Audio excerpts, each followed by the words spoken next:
Thank you. Um, right. Bismillahirrahmanirrahim. Assalamualaikum warahmatullahi wabarakatuh. Good afternoon, good morning. Anyway, good day to all of you. It is indeed a pleasure and an honor for me to actually share a little bit of my academic journey, particularly in terms of ICT or even in terms of ICT development. Yeah. Next. So where do I begin? Right. So I will just go a little bit on my career. I think on the research that I'm actually doing or have done. A little bit on in terms of publications. I'm not going to share my publication with you because you can actually also see it in the expert. But a little bit on the strategies that I have put in place in terms of publication. And also finally in life, I think this is as a woman, having a work-life balance is very, very important. Okay, right. I move on to my career. I started in University Malaya in 1991. Okay, so you can imagine how old I am. I was on scholarship to do my MBA, and I did my MBA specializing in management information systems. After that, I did my PhD in University of Birmingham in the UK. And after I completed my PhD, I came into the University of Malaya. And at the end of 1995, I was appointed as a contract lecturer. Subsequently, the following year, I got the permanent post position. And being in the government sector, had to wait for 3 years before I'm confirmed and with pension, right? Several years later, in between 1998 to 2003, I was not very active, but still managed to supervise students as well as do research. And 5 years later, in 2008, I was promoted to the professor post. I continued being with the Faculty of Business and Accountancy, and my area is actually management information systems. In 2018, I actually retired, mandatory retirement, and later I was appointed as the contract professor for 2 years. And this year, I was appointed as a principal research fellow at the Halal Research, Halal Research Center. You'll be wondering, I'm moving from one area to another area, but I will actually share with you, why I am at the University Malaya Halal Research Center. Right. Next, so what was before 1991 and how did I actually get involved in ICT? I started, my career not in ICT, but after my secondary school, I actually went to take up a diploma, a certificate in civil engineering. After that, after 2 years, I worked, I was employed in the ministry, the works department in Bentong. Those of you who do not know where Bentong is, it's where the nice durian come from. Yeah.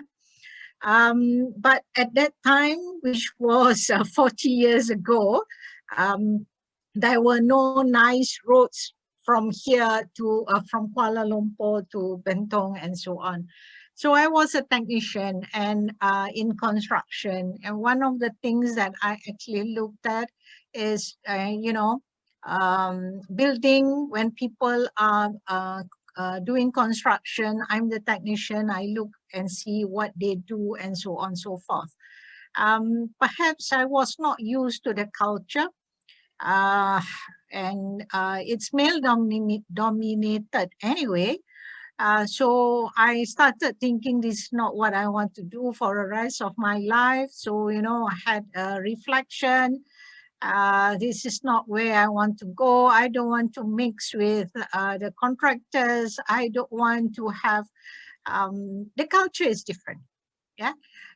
So I was very unhappy. I was very sad. It's like every Saturday, because at that time we work on Saturday. Every Saturday after work, I'm on the first bus that goes to Kuala Lumpur. Okay, and I come back only on Monday after food subuh. I take the bus and I go back to Bentong. So I decided to study. So I did my diploma and later continued to my a bachelor in public administration. Okay, now this is where my journey in ICT starts.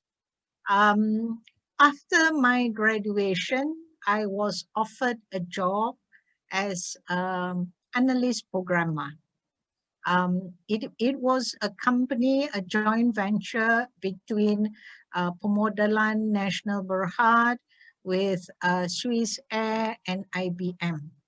So they took about 10 of us, and we were of various backgrounds.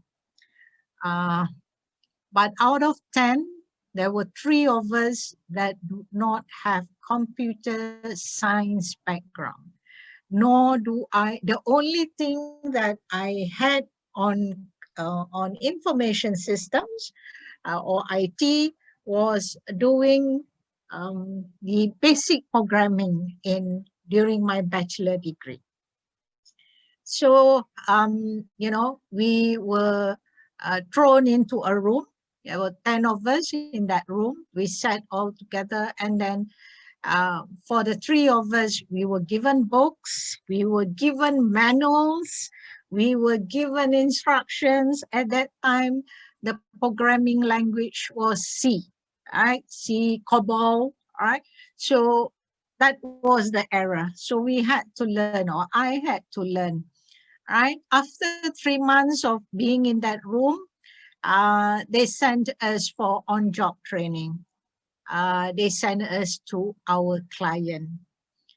So that was, to me, very challenging. It was a struggle in the beginning, right? But somehow I'm happy. I was very happy to actually do it, right? So that's my journey that's how my journey into ICT actually began. So I had the interest. I was developing softwares. I was doing programming, trying to develop some softwares, and it was quite satisfying, especially when I see that the program that I have written with my colleague actually works. So that actually pushed me, actually the pushing factor for me to actually go into ICT, right? So I did my MBA focusing on MIS. We had a research project whereby, for the last 3 months of my MBA, which I did in Stirling University in Scotland, I had to spend 3 months in a factory, and I sat in their office. And my task was actually to see or recommend how they can use technology further in their office environment. So, it's 40 years ago. So, we only have one computer and it's shared. So I was tasked to look at how do we modernize or digitize the entire office. So it was quite an enriching experience. Okay, my take on this before I move on to the next slide is that, in life, we have to at times think of what we want to do. Okay, what is it are we looking for? Or it's never too late. And my also advice is that never give up, right? Okay, next.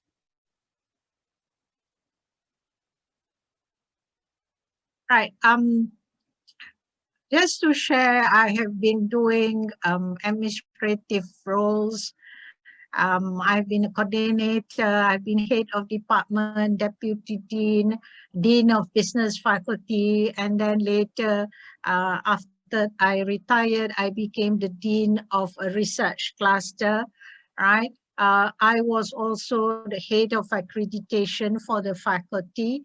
So I'm proud to say that University Malaya's EMBA, which is for Association of MBA accreditation, as well as AACSB.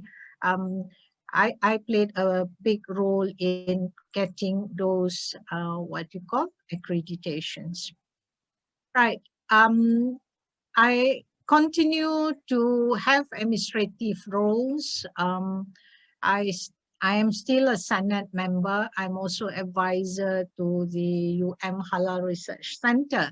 But what I actually love and continue to do is actually I sit in, or I am the head of panel for any KPT, or the Ministry of Higher Education Research Grants. So I sit in that panel.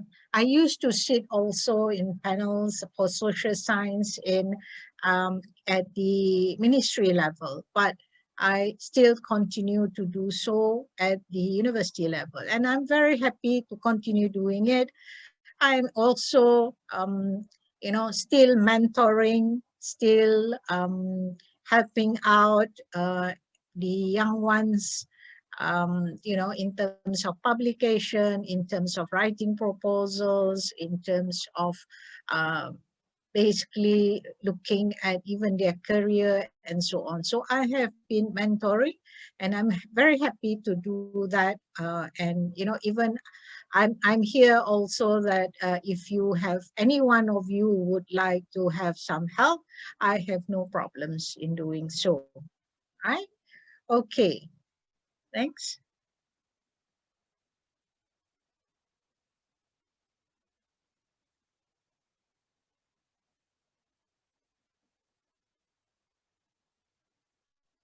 Right. This is something which I will actually focus on today. And this is something I sat down thinking, how do I describe my research journey? How do I share with you in terms of the ICT research? Now, I actually group them at the end of the day. I group them into four, main areas.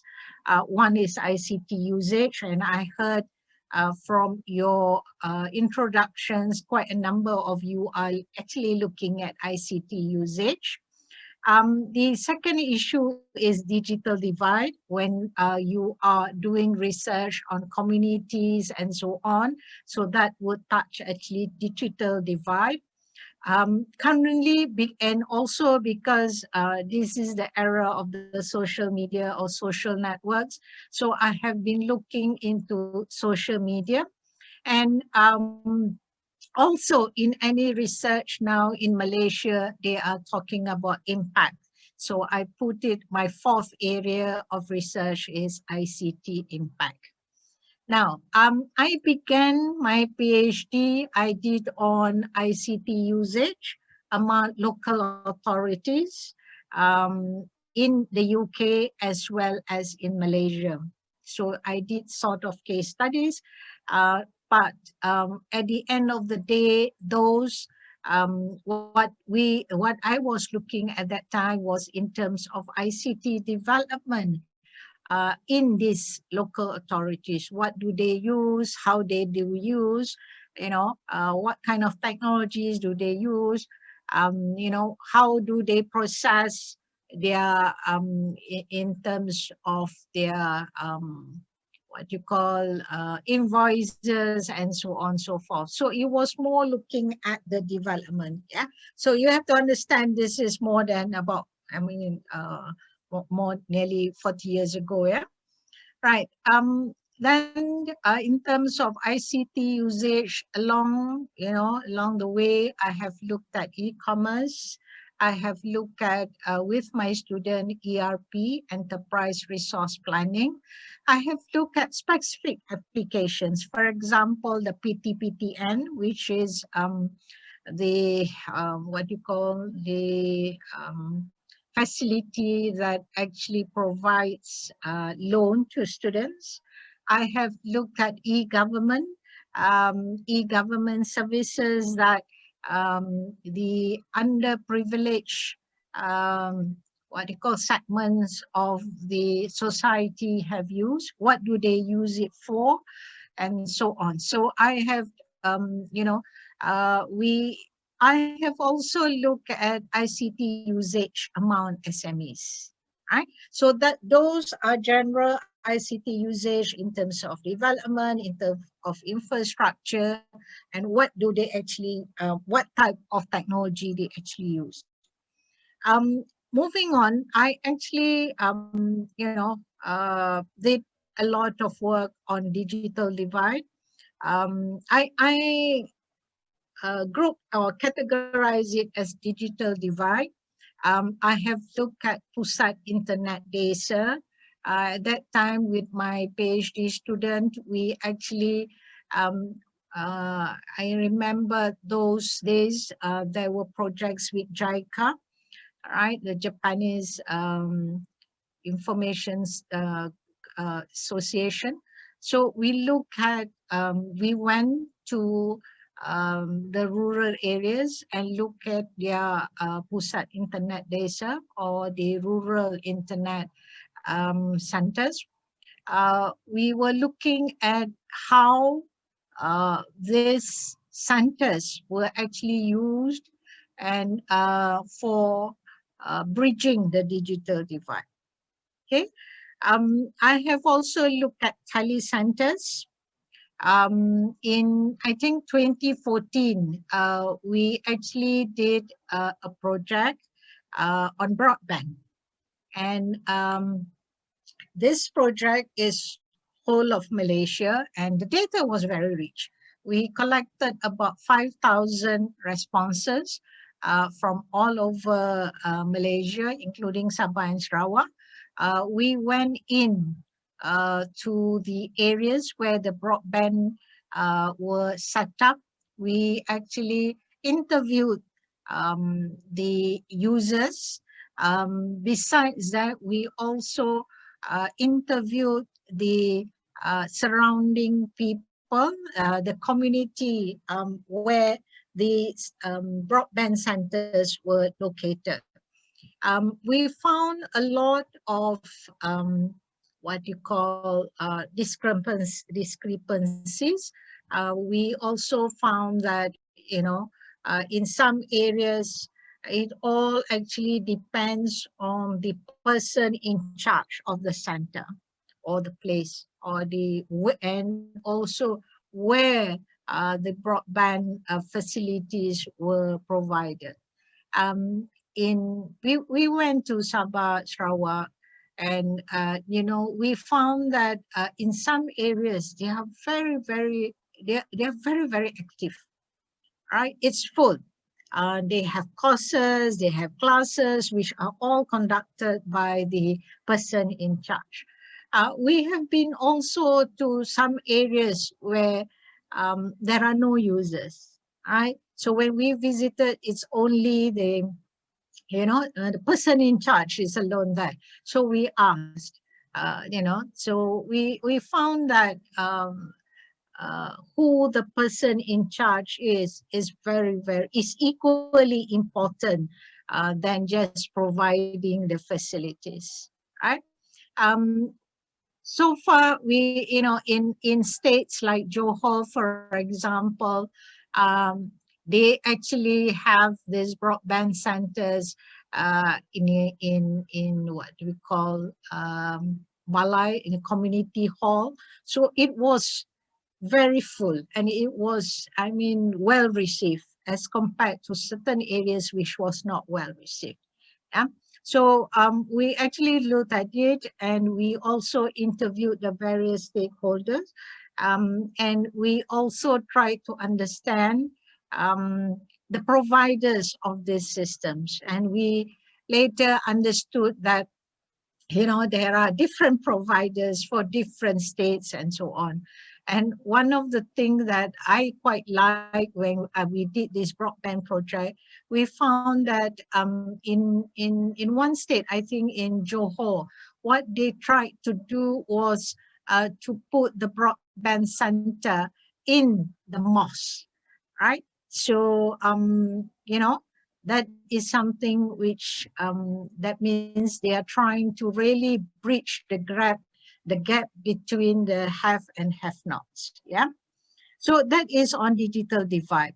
And if you all look at my CV, my publication, you'd see that I have done a lot of work now focusing on social media.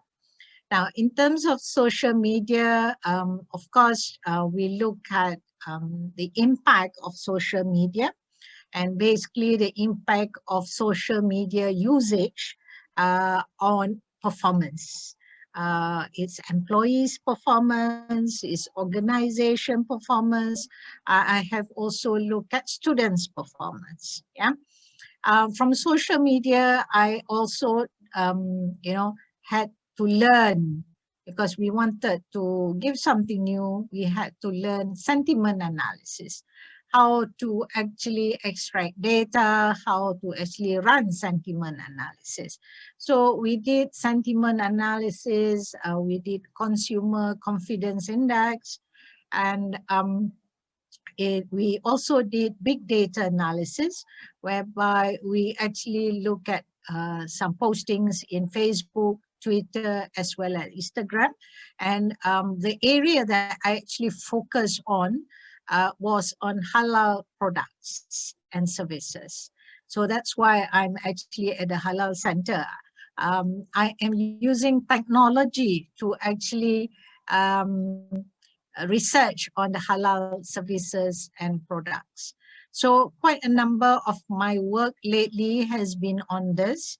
And what we can say, I recently completed one on halal vaccine. And the results actually was very interesting. We got data from Twitter, and what we found that in terms of the vaccine, there were concerns initially about whether they are halal or not. And also in terms of the production, whether they are ethical, do not cause harmful to animals and so on, yeah, human beings and so on. So that has been my focus. Quite a number of my papers are there. Now, I was involved in the LRGS, the Ministry of Higher Education long-term research grant, and they were actually doing on LED, right? LED technology. So what my group actually did was to look at the social economic impact of the LED. We were looking at in terms of technology usage. We were also looking at whether the use of LED actually, as people say, saves money, saves costs, and so on and so forth. Yeah. So that is on ICT impact. And then quite a number of my work also looks at impact of ICT on environment and ICT impact on the community, which relates back to digital divide. Looking through this, I realized that quite a number of us, including myself, we started with awareness. We also have done readiness. For example, are the community, the B40, are they willing to use the e-government services that is being provided, right? And this is something which I am not very proud of, but I realize that quite a number of my work actually are on adoptions, factors influencing usage, factors influencing adoption of ICT in general, or social media, or particular technologies, or particular applications. And along the way, those of you who are familiar with this, there were so many what we call models or theories that have been used. For example, TAM, the DOI, diffusion of innovation, TOE, technology, organization, environment, TPB, TRA, right, UTAT2, all these things of models that we are quite familiar with. So in studying factors or looking at adoption, why people use, we try to add in new elements. For example, in terms of personality, in terms of demographics, and then in environmental factors. So these are some of the, you can also put in psychological factors, and CFC is consideration for future consequences, meaning these people are actually more moving towards the green environment. So, what we felt is that, what I felt at the end is that quite a number of research actually cannot run away from looking at why people are adopting, why people are not using particular technologies, and so on and so forth. Yeah. So my take on this is, I'm saying is that, you know, as we are on the research journey, we cannot be looking at the same context over and over again. Because in any publication, and I know that some of you are doing your PhD or your master's, especially your PhD, the questions that assessor or reviewers or examiners will ask you, what is new?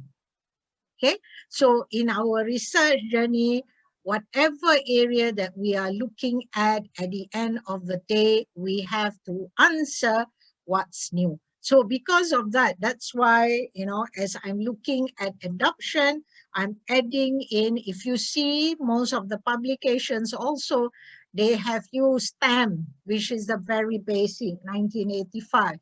But later they use STEM, they add with other models, and so on and so forth, because you got to show what's new. Okay, right, that's my research journey. Okay, moving forward. Next slide, please. All right, now, since most of you are academics or doing your master's or PhD, you all need to publish at one point of time. If we are in University Malaya, for you to graduate, for your PhD, you must have at least 2 papers published in ISI Index. If you are masters by research, you need to have at least one publication. My take on to my students is this, the road to publications is like a churro, churro, it's long, right? But it is, at the end of the day, it's very sweet, right? It's very long, it's very twisted, right? But at the end of the day, it's sweet, right?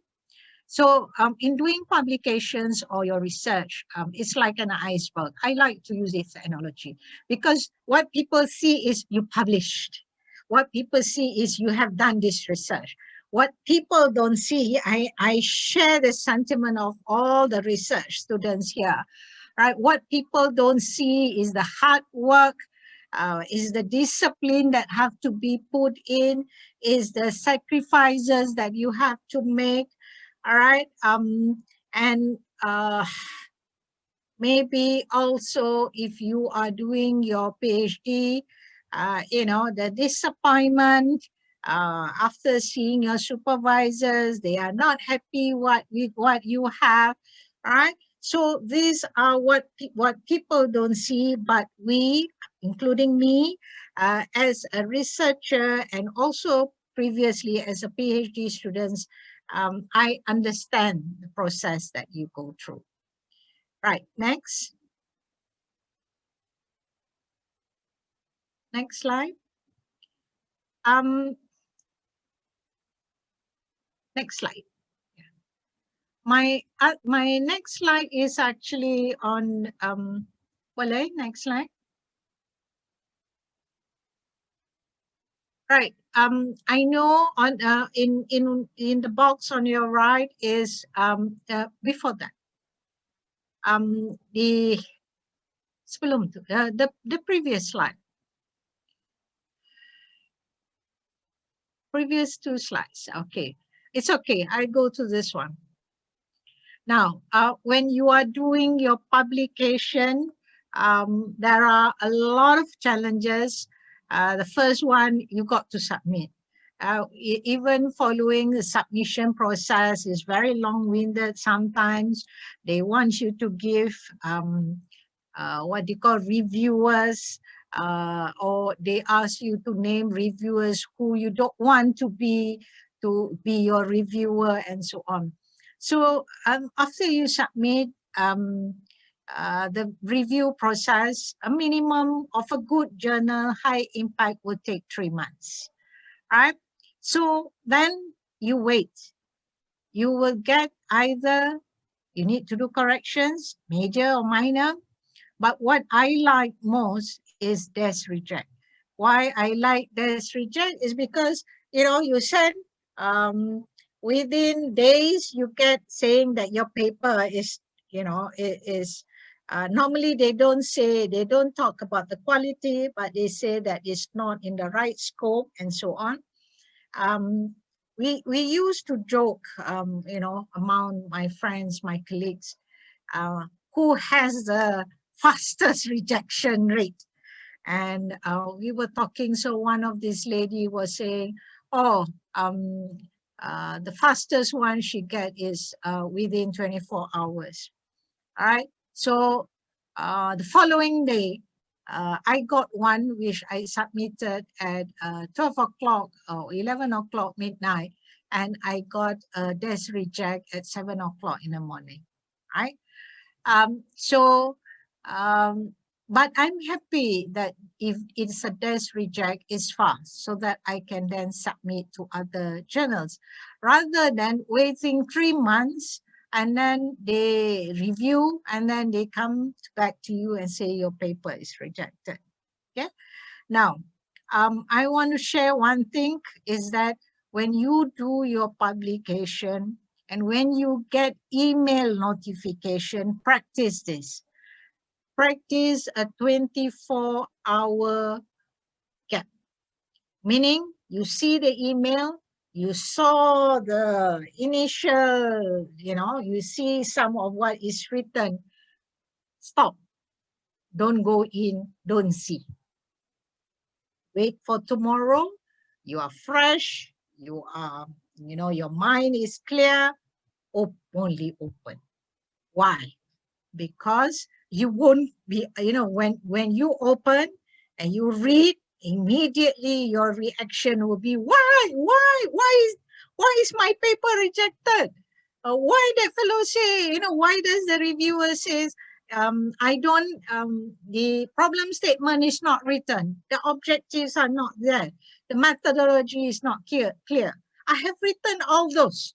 So that's why I practice 24 hours. Right? Because I tend to be very, very, very upset, right? But in being an academician, doing your publication, you must have the 4 Ps.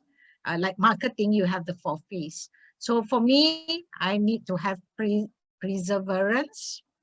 I don't care. I've been rejected. I must try and try and try until I find a home for my paper.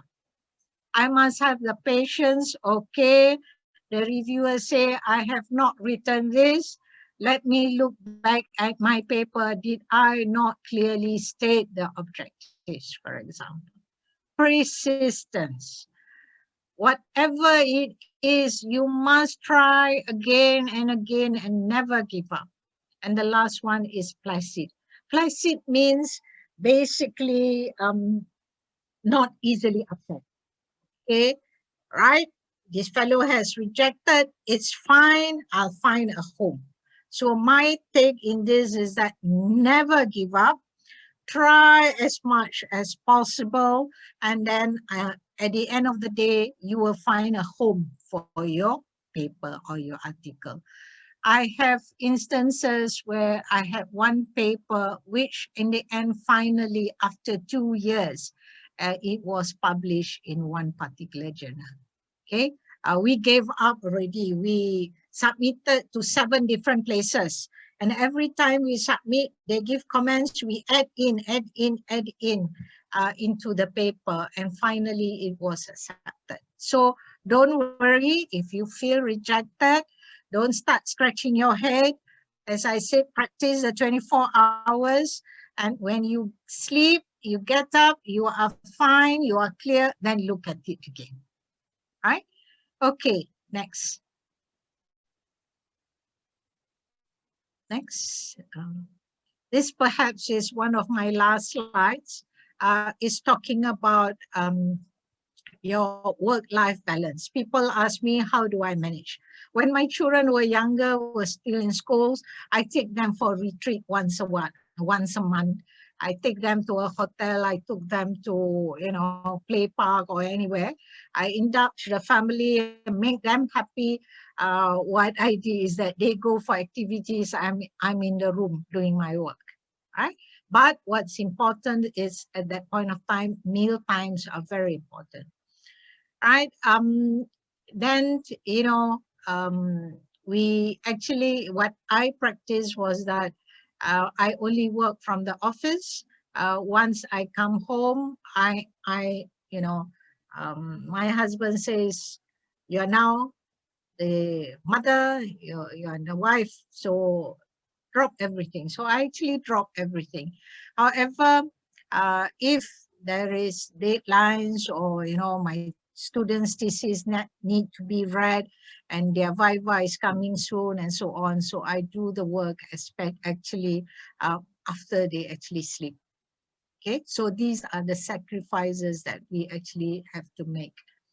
Now, with the pandemic, I'm used to working from the office, so it's quite difficult to adjust. I'm still adjusting, still not used to it, right? Sometimes I cannot focus. This is where we say we tend to have home interference, meaning it's not the people around me that is interfering, but I see the kitchen, I see the fridge, and so on and so forth. So it is rather difficult, but I think this is something that we can also do research on, how actually technology has actually improved our work-life balance. Right. this would be the next one. It would be my last slide. I would actually like to thank, can I have the next slide? My family, right? My academic journey would not be possible if not for the support, encouragement, and love from my family, right? I always say thank you for putting up with me. Let me be very frank. When I actually went to collect data in Sabah, Sarawak, or in the areas, I took my family with me. You know, when I'm collecting data, they are helping me to collect data also. In fact, in one instances, you know, my daughter was Form 3 and 15 years old at that time. And somebody, you know, she went in and asked somebody to fill in the questionnaire. And the person asked, why are you doing this? You are underage and so on. Oh, I'm just helping my mother. Okay, so then it says, you know, does your mother pay you for this distributing the questionnaire? You know, so I had a lot of help from them, and most, as I said, most of the time when I collect, I go to rural areas to collect data. I actually bring them with me. When I go to conferences, also I bring them with me, and this is part. And I mean, yeah, people says, oh, you can afford it. It's not a matter of whether we can afford it or not, but to me, to get a peace of mind, and also to what you call, to expose to them, look, your mother is working very hard to earn this, and so on and so forth. So again, I actually thank everybody. Right. I actually wish all of you good luck in your academic career, in your academic pursuit. Right, I can be contacted at my email, and I really hope that you have benefited from this session. If you require any help, I am. I forgot to mention. I also am a constant reviewer of several ICT journals, for example, IT for Development. There is one which is PACES, you know, the journals like Computers in Human Behavior. Some of you actually doing human interactions. I am also a constant reviewer for Journal of Global IT Management. Some of the newer ISI, what you call decision management decision, and industrial data systems and management. So I am a reviewer in most of these journals. In fact, during this MCO, on an average, I actually review around 4 papers per week, you know. So at one time I actually stopped because I cannot cope, right? So if you all want any advice, any this one, I'm more than willing to share with you all. I think at this point of time of my career, this is something which I look forward. You know, sometimes at the end of your career, or while moving towards the end of your career, you tend to get satisfaction in different forms. For example, one of my biggest success is to see one of my protege, not protege, yeah, you know, one of my colleague, which I have been with since she did her master's, and then after she did her PhD, and after her PhD, and now she's a professor. So I'm very proud of her, and we have worked together. And you know, as a mentor, this is something which you know, women in ICT, there's not many of us, and this is something which I'm proud of. So I am willing to share any, knowledge, advice, or if anything that you all require, I'm more than willing to share with every one of you. So thank you very much. Thank you. Is it? Thank you very much, Professor Ainin. We have got some questions for you. I will just probably read them one by one for you to be answered. Number one, coming from Anis Hamidati. She asked, based on the studies that you have conducted over the years, would you say that there is a shift in ICTD research? And where do you think it's heading in the future? What would be the research trend or urgent research post-pandemic? Okay. One of the things that I actually looked at, or there are many calls for papers, yeah, for call for proposals, even book chapters. They are looking at actually in terms of the pandemic, how actually technology has helped. There is one that I think that I would say the future direction is in terms of whether they relate it with mental health, whether technology in this pandemic, okay, post COVID, or during COVID, have actually helped to reduce mental health or to look after mental health. Let me share with you. I'm one of the people that have been separated from my family. My husband and eldest daughter is in London, and I'm here with my younger daughter. And I have not seen, of course, I have seen through the videos. I've not been with them for the past, I think, one and a half years, or since MCO last year. The last time I was in UK was in January 2020.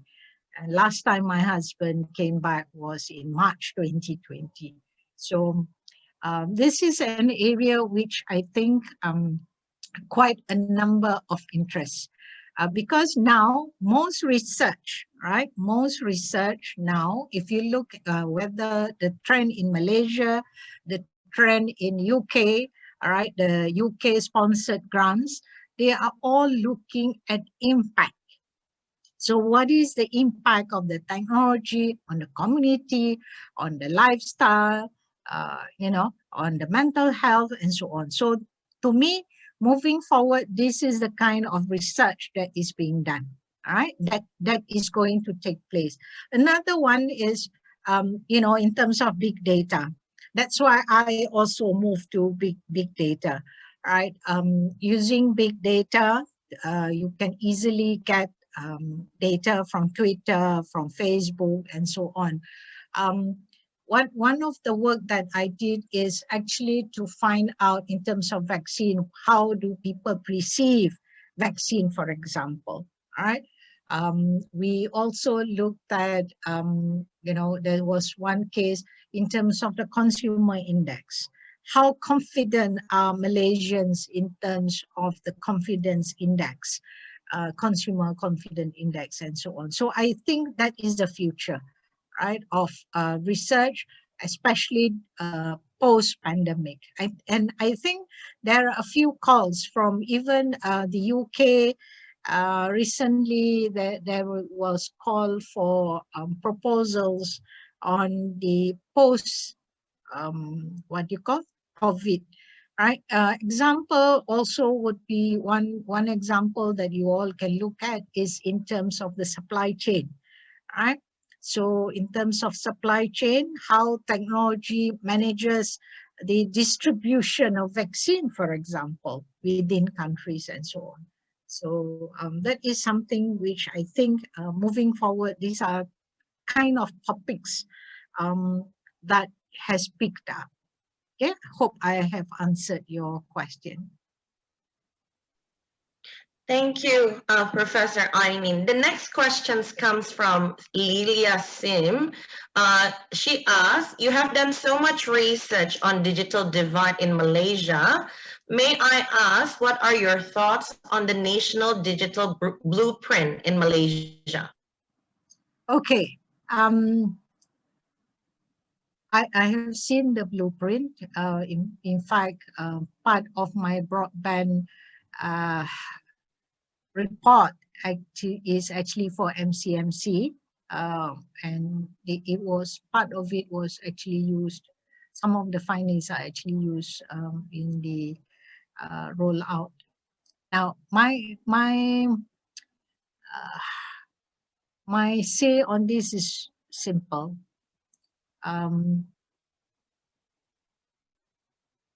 What actually is on paper is good and it is achievable.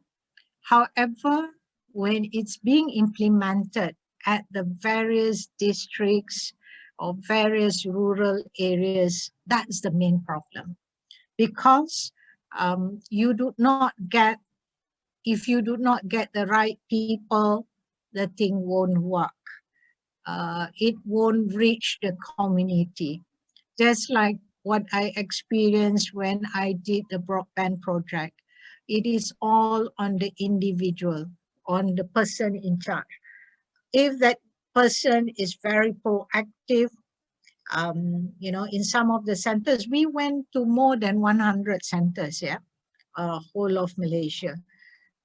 If the person in charge of the center is very proactive, you can see so many programs. They even have one program for the old ladies, right? I'm also old. I mean, for the kampong ladies, okay? So they show, okay, you want to look for recipe, you want to cook this, you want to look for recipe, right? They actually show, they actually have a class, right? They also have a class on how to do video conferencing with your children overseas and so on. So there are some centers who did that. But there are some centers where there's nobody in and there's nothing there, right? So the rollout, the plan is all very good, very thoughtful and so on.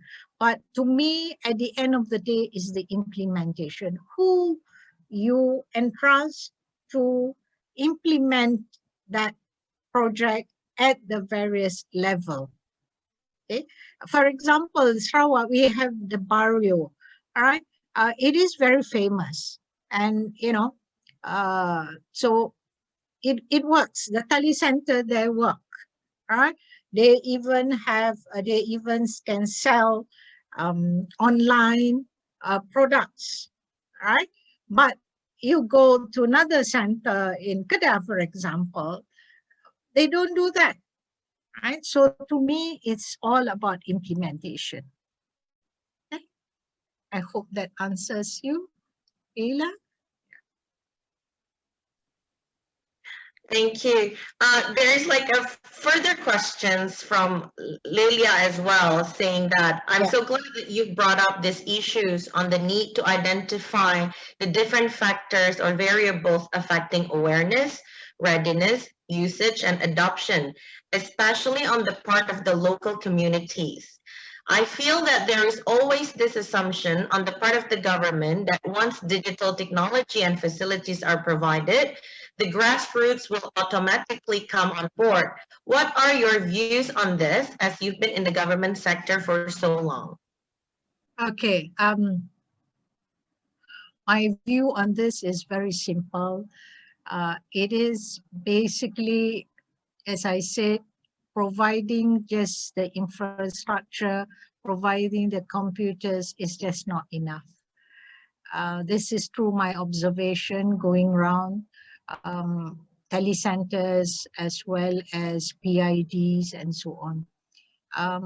One of in one of the areas in Selangor, in Kuala Selangor, that we saw was that the head village, the guy, he was the driving force.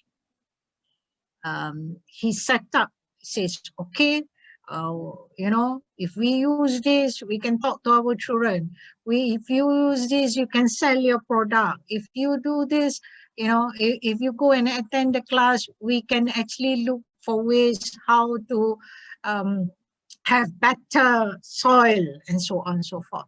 So my observation is that sometimes when we do all these studies, or when people do these studies, they don't take actually the stakeholder perspective, especially the influence of figures, right? That is very, very important, especially in the rural areas.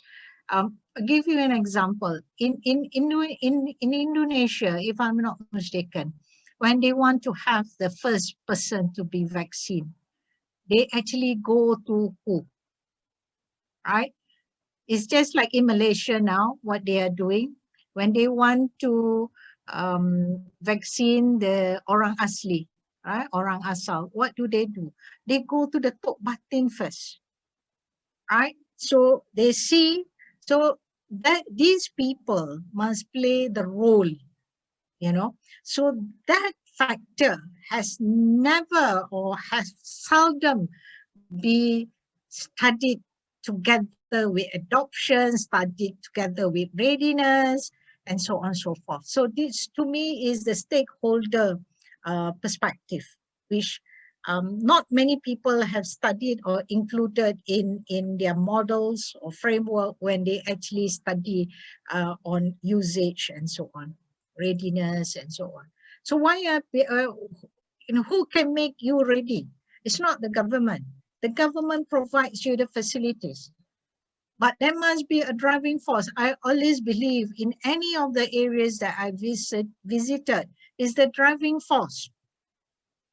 And you just need one person to actually be the driving force to attract these people to come use. I have 10 computers in the center, you know, please come and use. But I think now with pandemic, maybe, but the children are not allowed to go out. Yeah.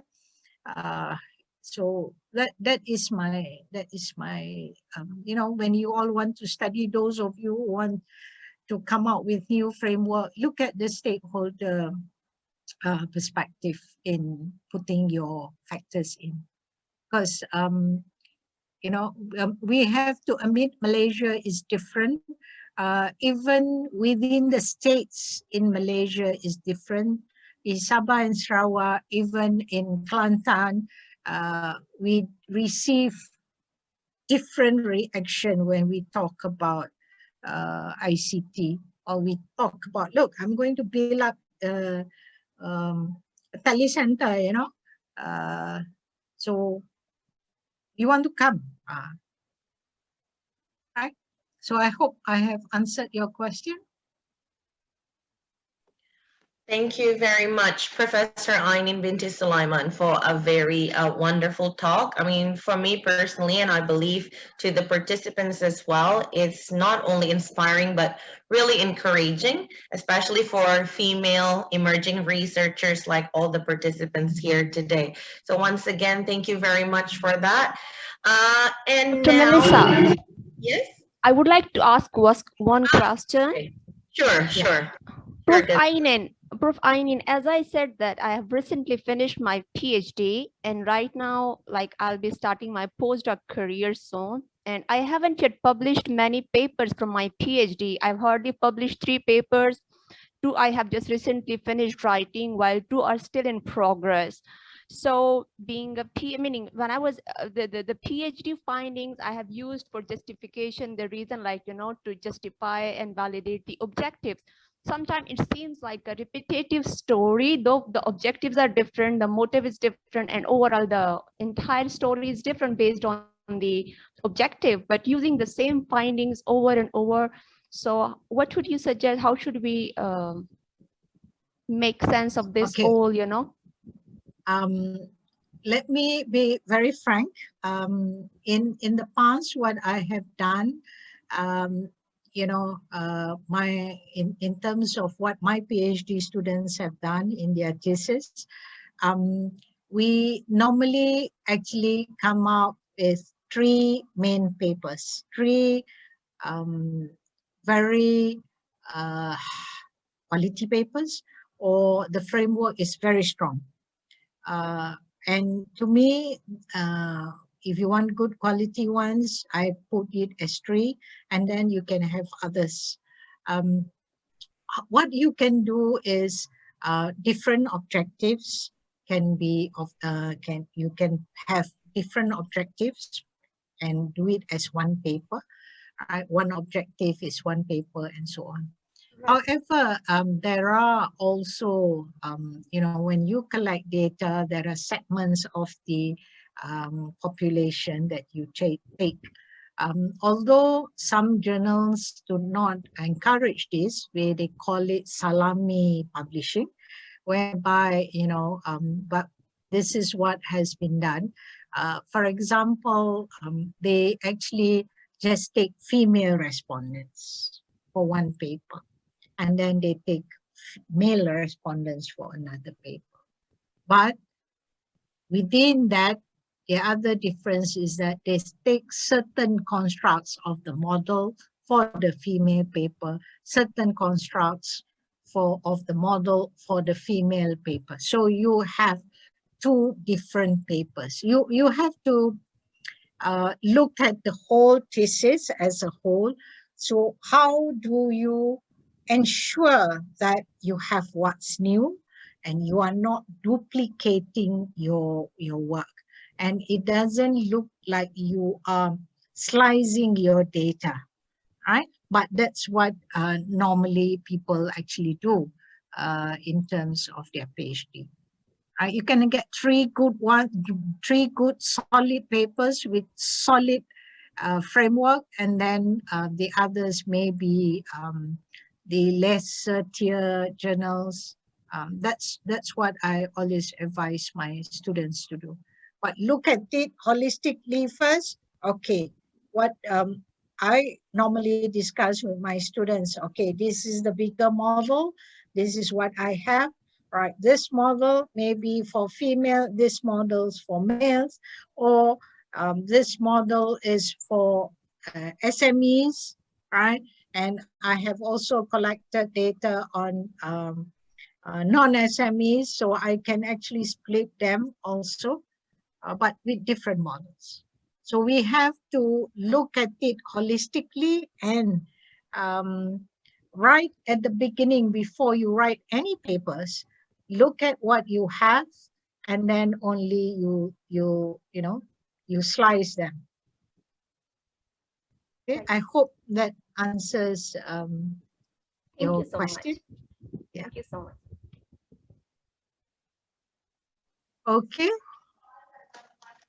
Okay. Thank you, everybody. Yeah. I will leave in a little while. Thank you. Have a 4 o'clock meeting, a research meeting. Yeah, sure. And on behalf of the committee, we again really appreciate that you have allocated time to talk with us, because as I said, I think all the female researchers here can learn a lot from you, from your long research journey, and then all the, actually it's quite interesting how you talk about balancing between professionals and also like family life, which is what we are facing at the moment at this stage. So thank you very much, Professor Ainin Binti Sulaiman. It's been an honor and a pleasure having you today with us. Thank you. Okay, thank you. Thank you very much.